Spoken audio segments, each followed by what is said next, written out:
Senior खड़गे साहब प्रियांक खड़गे, आज उनका एक बयान आया है वीर दामोदर सावरकर को लेकर कि उन्होंने कहा कि अगर वो प्रभारी होते तो बेलगामी में सुवर्ण विधानसभा में जो उनका पोर्ट्रेट लगा है उसकी तस्वीर हटा देते। इस पर क्या रिएक्शन?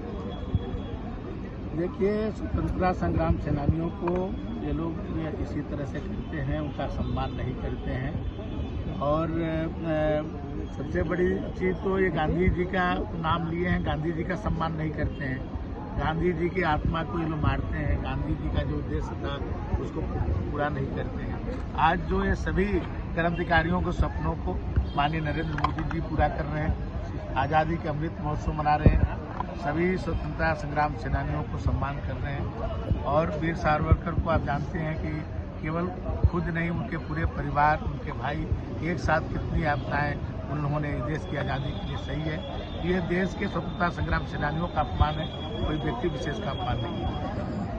नीतीश कुमार अगले महीने जो है उत्तर प्रदेश में 6 रैलियां करेंगे और उसके लिए अखिलेश यादव भी उनका मंच साझा करेंगे। रणनीति जो है उनकी बनने लगी, कैसे मुकाबला करेंगे और पूर्वांचल से ही शुरुआत करेंगे? देखिए, अखिलेश यादव जी सब एक्सपेरिमेंट करके देख चुके हैं, अपने घोर विरोधी बसपा के साथ भी गठबंधन कर चुके हैं, अपने कम्युनिस्ट पार्टी, कांग्रेस पार्टी सबसे गठबंधन किए हैं, ओम प्रकाश जी से भी गठबंधन कर चुके हैं, कभी उनको सफलता नहीं मिली। अब वो जो है अपने जिनका वोट उत्तर प्रदेश में एक नहीं है उनसे गठबंधन कर रहे हैं। ममता बनर्जी हैं, चंद्रशेखर जी हैं अपने तेलंगाना के, और आपके नीतीश जी हैं, उनका क्या वोट है यहाँ पर? ना उनका कोई जनप्रतिनिधि है, ना कोई वोट है। तो अब उनके पास कोई बचा नहीं, तो फिर वो ऐसे ही लोगों से गठबंधन करेंगे, कोई असर नहीं पड़ने वाला है। उत्तर प्रदेश की इस बार 80 की 80 सीटें भारतीय जनता पार्टी जीतेगी। नरेंद्र मोदी जी के नेतृत्व में 80 की 80 सीटें भाजपा। जो अब की बार विधानसभा चुनाव में भारतीय जनता पार्टी की रणनीति थी, तमाम पार्टी के सांसद जो है चुनाव मैदान में उतारती है, कुछ सफल हुए कुछ नहीं सफल हुए, लेकिन बीजेपी को फायदा हुआ। क्या उत्तर प्रदेश में मंत्रियों और विधायकों को पार्टी जो है इस बात पर विचार कर रही कि सांसदीय के चुनाव लड़ाए जाए? कुछ मंत्रियों के भी नाम आए हैं। देखिए, पार्टी अपने समय और परिस्थितियों के अनुसार निर्णय लेती रहती है। पिछली बार भी जो चुनाव हुआ था, बहुत सारे मंत्री हमारे संसद के चुनाव लड़े, जीते, और पार्टी जहां उपयुक्त समझेगी वहां पर लड़ाएगी।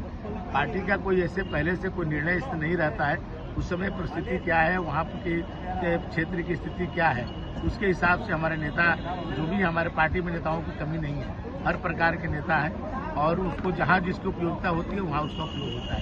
संगठन के लोग सरकार में जाते हैं, सरकार के लोगों को संगठन में भेज देते हैं।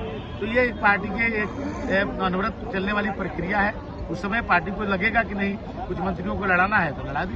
एक आखिरी सवाल, पड़ोसी जो आपके बैठे हुए हैं, कब तक इनकी तारीख तय होगी? आप ही बता दीजिए, वो तो अब तय नहीं कर पा रहे हैं, आप तो इस मंत्रिमंडल में हैं। क्या देखिए, हमारे सभी नेतागण जो 3 स्टेटों 5 स्टेटों के चुनाव हो रहे थे उसमें व्यस्त थे, सभी लोग उसमें व्यस्त थे, तो इस पर निर्णय नहीं हो पाया।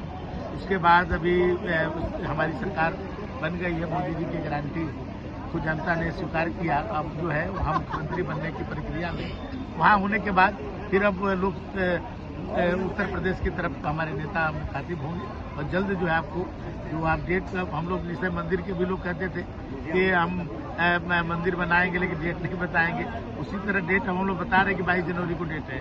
उसी तरह हम गवर्नर हाउस से आपको डेट जो है आपके मीडिया को मालूम चल जाएगा कि ओम प्रकाश जी कब मंत्री बन रहे हैं। सब चीज की गारंटी मोदी जी की गारंटी है।